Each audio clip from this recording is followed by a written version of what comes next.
Thank you guys for being here. I especially want to thank my senior senator, Johnny Isakson, for being here, but also Rick Scott, Doug Jones, and Thom Tillis. There are others that have been helping us in this effort to bring disaster relief to people across 12 states, I think it is, from earthquakes in Alaska to fires in California to tornadoes in Alabama to hurricanes in, probably 6 different states in the Southeast. You know, after watching this over the last few years, we've seen the United States federal government step up and do the right thing very quickly in a number of instances. We know in Hurricane Sandy, it was 3 months before that disaster relief started flowing, was approved. Hurricane Katrina was also within weeks after the first initial response was made. And yet here we are, almost 7 months since in the hurricane situation, and even longer than that, than some of these other tragedies. Here we are still trying to work through the political realities here. I think people on both sides of the aisle, and that's represented here today, want to get this done. I can speak specifically about the farmers in my state and in the Southeast, and others can speak to the people who are hurting from their areas as well. But this Hurricane Michael hit exactly in the week, literally the week of harvest for a number of major crops. And it totally destroyed much of the Georgia economic engine called agriculture this past fall. Now, what does that mean? That means today, many farmers in Georgia are specifically coming to the end of their second and some third round of bridge loans through local banks, and the local banks need some kind of encouragement from the federal government to say, hey, we're going to be there for you. It's time to get this done.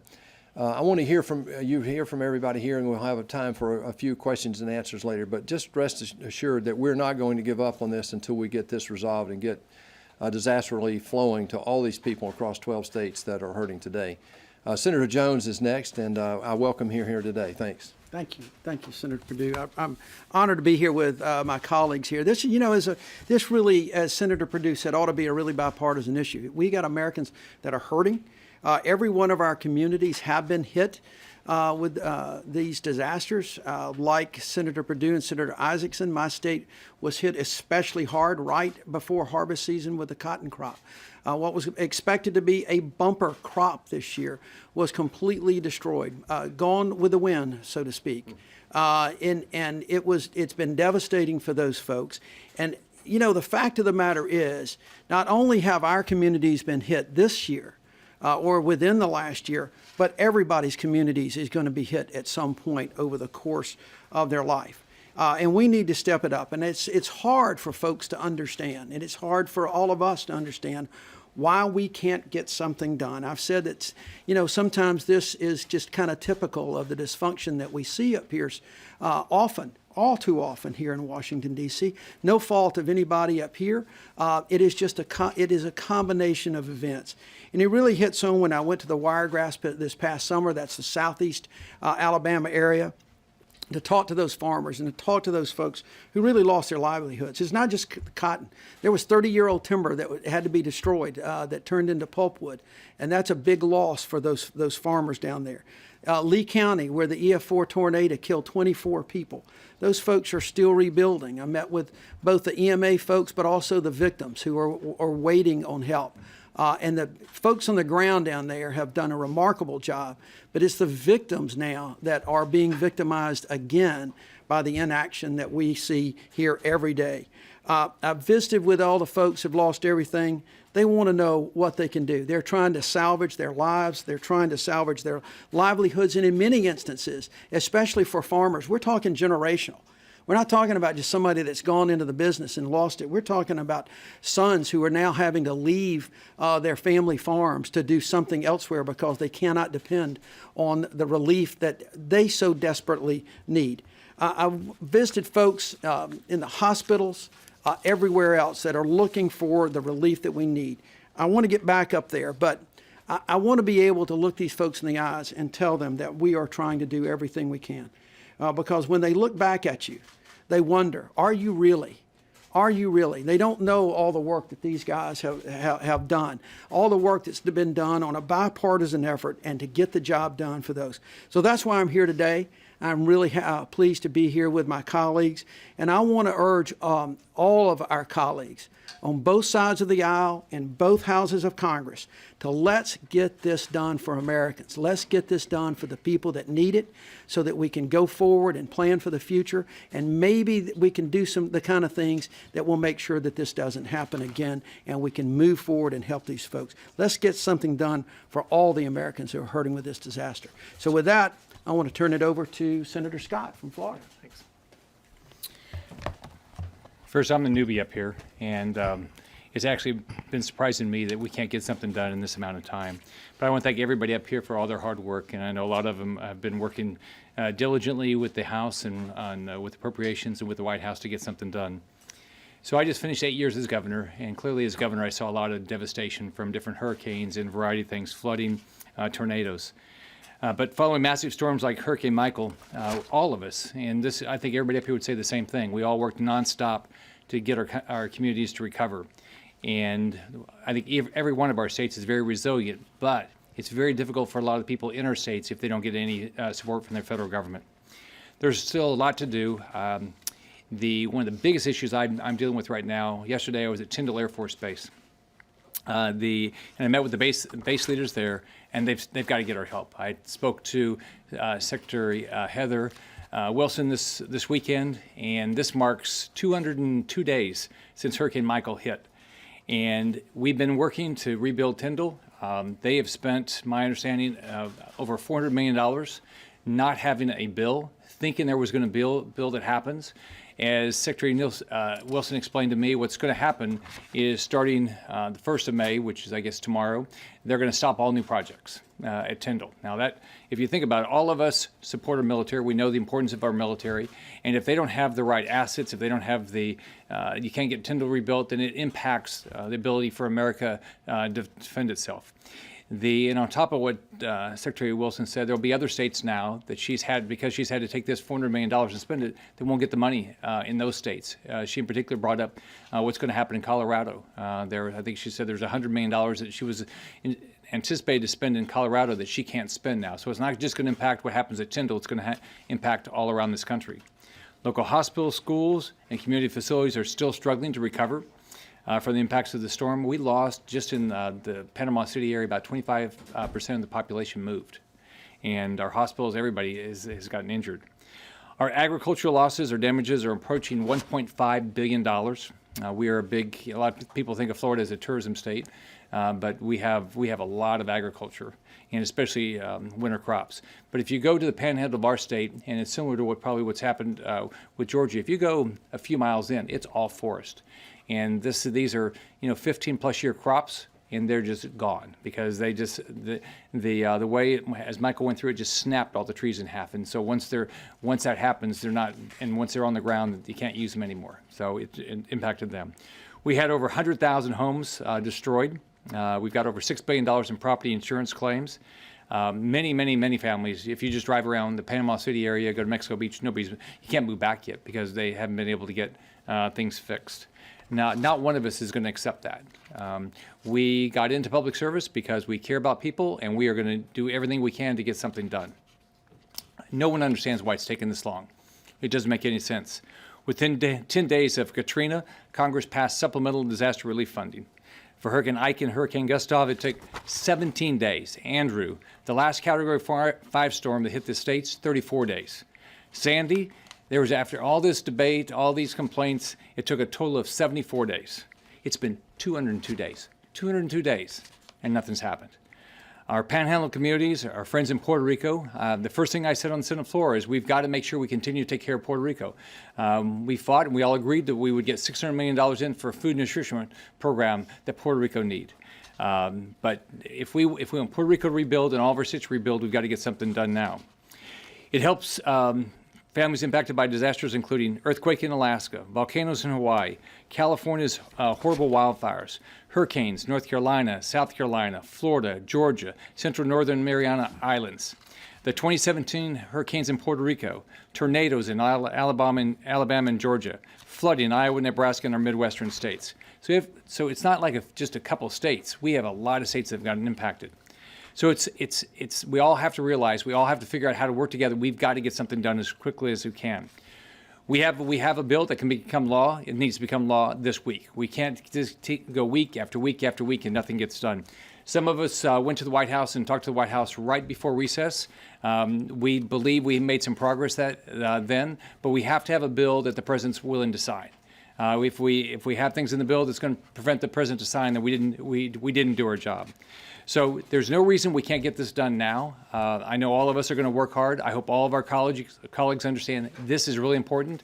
And this is, unfortunately, we're going to continue to have disasters in this country, and it's going to impact some of these other states. And while we'll probably be the ones that will always stand up and support this, it makes you mad sometimes that people that supported a disaster in another state now are sitting on their sidelines and saying, I'm not going to help the states that are sitting up here.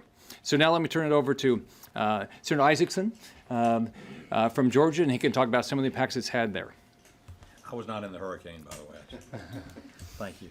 Governor Scott, thank you for what you said. Thank you for what you did. And thanks for the example you set when you were governor of Florida just a couple of years ago when y'all responded to tremendous disasters. But I want to tell you something. We're not here today to talk about an agricultural disaster. We're not here to talk about a hurricane. We're not here to talk about a storm. We're not talking about fire. We're talking about a disastrous failure of the government of the United States of America to respond to the needs of its people. That's a terrible indictment because we're in the Congress. We're part of the bus driving this whole thing.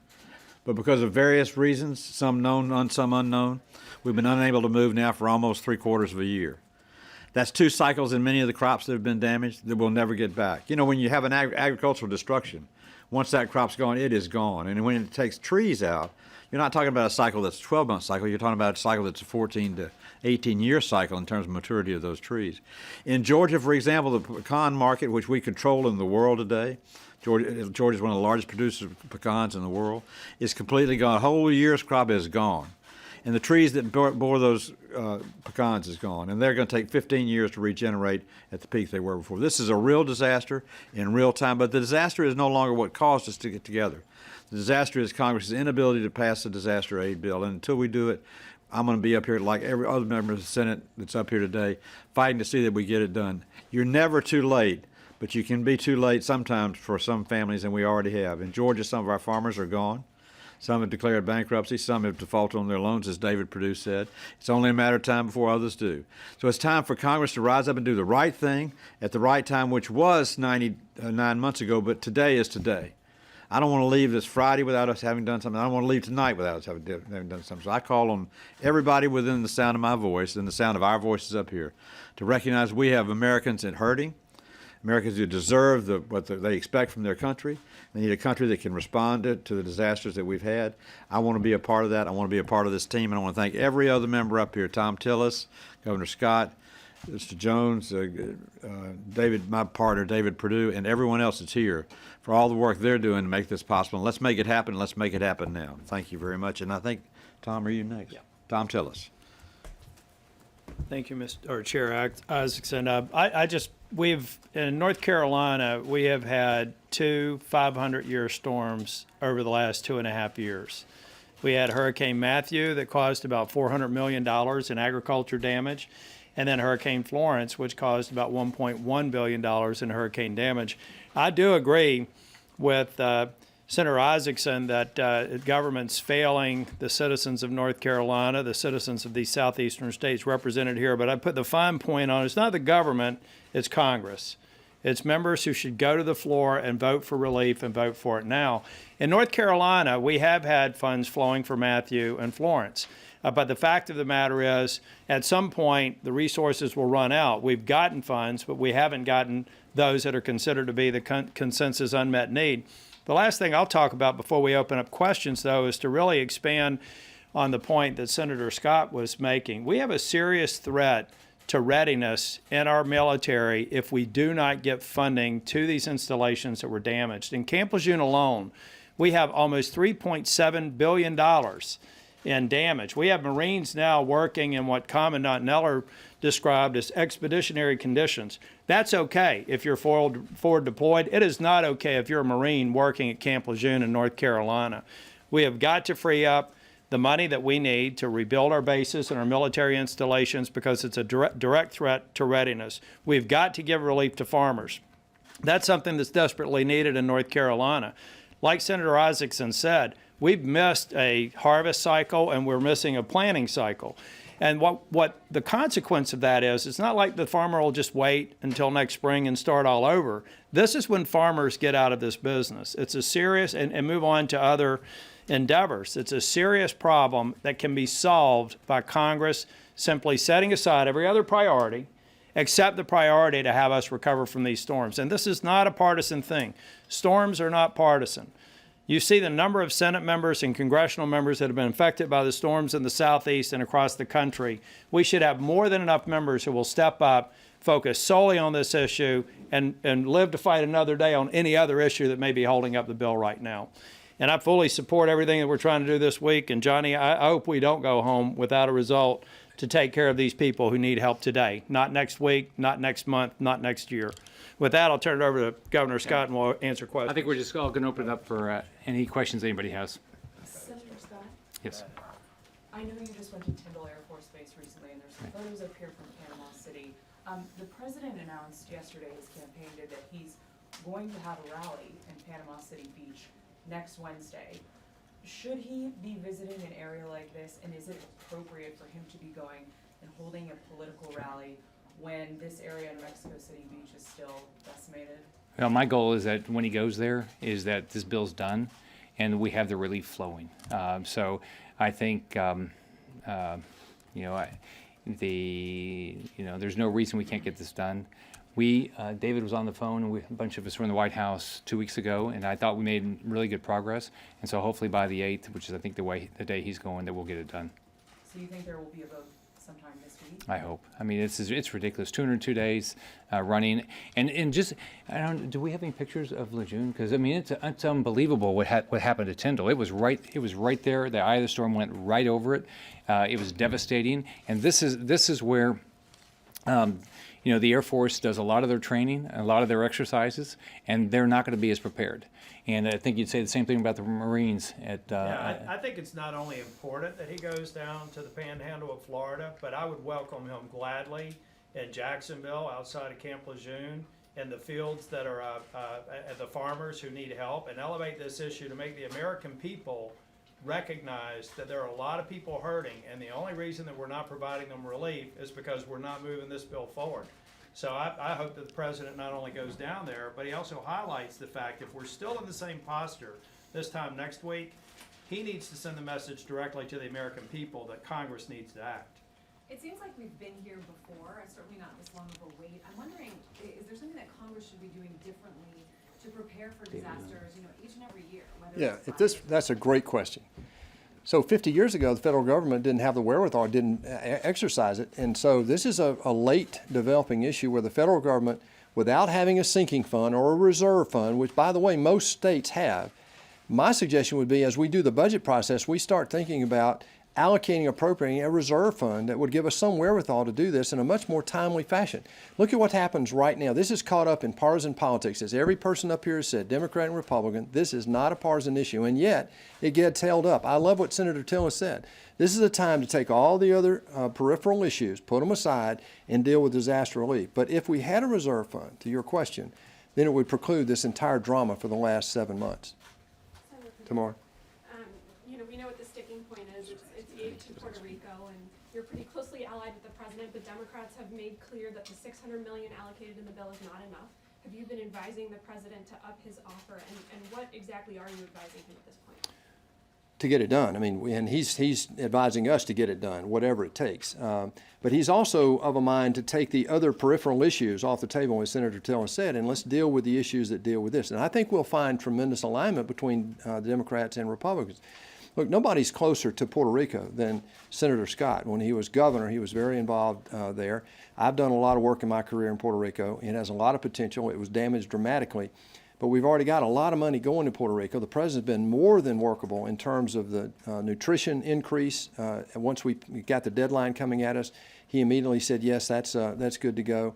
There are a couple of other issues, and the Democrats have also been workable on some issues. So I honestly think if we take some of these things off the table, we're not far away from getting a bill that we could pass in the Senate, put in a conference, and actually make it become a law of the land and go to the president's desk to get his signature potentially.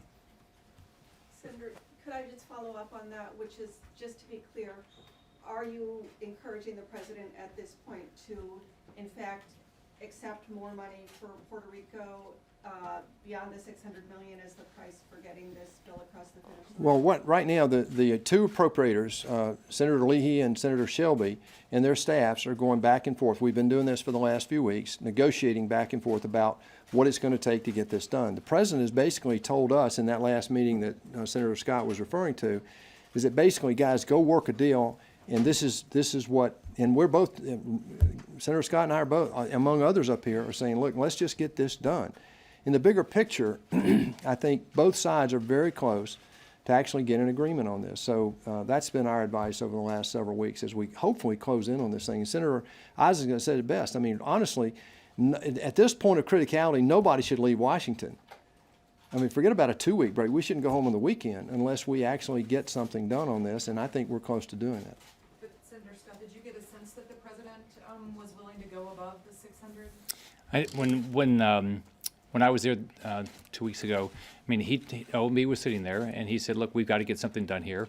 When I spoke to Secretary Wilson yesterday, she said the president committed to the armed services, that he was absolutely committed to making sure all these bases, and we've got others now. We've got Offutt, and we've got some others because of the flooding, and he's absolutely committed to getting this done. But we're not there. I mean, that's all great. I'm a business guy, and so until you get there, you assume nothing's going to happen, because why would it take 202 days? So is that he won't go above 600? I Is think that the sticking point, or there's something else that's very important to keep in mind. North Carolina, because we had the Hurricane Florence, we were fortunate to get relief to actually prime the pump. Puerto Rico has billions of dollars that are in a pipeline. I met with Ben Carson this morning. They have sufficient dollars to continue the relief effort without any stoppage. We're talking about scenarios here that unless we pass this bill, projects get halted or they never get off the ground. We're in a very different posture. I would even argue between North Carolina, except for agriculture, that we have a lot of our unmet need in the pipeline.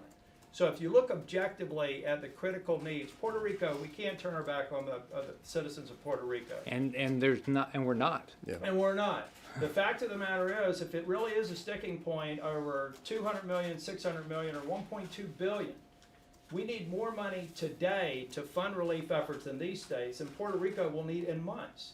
And so I think at some point, it's understand that there's going to continue to be funding flowing to Puerto Rico, as it has already. And it's being programmed, and there's more available. These folks are just looking for a step in the direction of beginning their relief.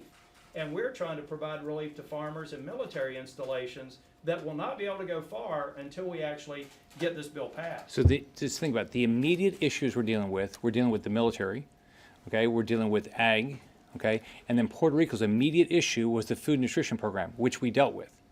And so the way I always look at it in business, you say, what do I need to get done today, and can I get done today? There will be another problem. I mean, this is not going to be the last problem we have, but these are our immediate needs. And what the president talked about is, he said, it's exactly what Senator Tillis says. We have money that is already allocated for certain issues in our state, but it's not allocated for these issues. Last question. Anybody else? So Senator Jones, do you get a sense that your Democratic leadership is okay with that position then? Stop at 600, let's No. come back later? No, let's be candid. Let's just be really honest here. There's going to have to be a little movement everywhere. We are at a point, and I think David said it best, we are that close. And there's just got to be a little bit of movement. And everybody understands, and I think every day that passes, the importance of this comes up. And I talked to the president too. I wasn't in the meeting, but I did talk to him the week before we left here. And, I think that if people can continue to talk, I will tell you just candidly my view, if we could let Richard Shelby and Patrick Leahy get in a room and everybody agree that whatever they come out with, we'll do, it could get done like that. That's how they operate. So I would encourage that. I would encourage the president. I would encourage Speaker Pelosi and Senator Schumer and Senator McConnell to just simply say, Pat, Richard, do it. Get it done, and let's all go home. And I think that they could do it, because I do think that they're that close, and people want to get this happen. They want to get it happen for Puerto Rico, who are American citizens as well. And I think they want to get it done for the farmers. Everybody wants to. It is just this political issue right now, but I think every day that grows, that begins to become a human issue, and that's why we're all up here today. What's Let me- frustrating to let me me is, make one why are we thing very- talking about an infrastructure bill for $2 trillion when we don't take care of a problem that is an immediate problem? I mean, I hope to have an infrastructure bill while I'm a senator, but golly, we have all these problems right now. Let's solve them. Let me be very clear on your question, though. The starting point for the Senate was where Senator Isakson and I, after the disaster relief package was pulled out of the appropriating process. That's what makes this different than the others. The others were part of the appropriating process. And so it got tied into things that every senator in every state wanted in the appropriating process. That's why it happened so quickly. This is a little different because it was pulled out. The starting point, though, did not have the 600 incremental investment for nutrition. So the president's already demonstrated his willingness to go forward to try to get a deal done. I think he is flexible right now. I'm not trying to quantify that, but he has shown he's flexible. He's flexible right now. I think the other side has shown the same thing. So I want to reinforce one thing. Time is of the essence here. Everybody up here said it in a different way. The money for Puerto Rico is going to flow over the next decade. This is stuff that right now we're going to lose hundreds and thousands of farmers and the people in California that don't have protection, and earthquakes and all the other places that have had these damages need help now. This is the thing there's nothing flowing to them right now. So thank you guys. Thanks everyone for being here. Thank you. Thanks, everybody.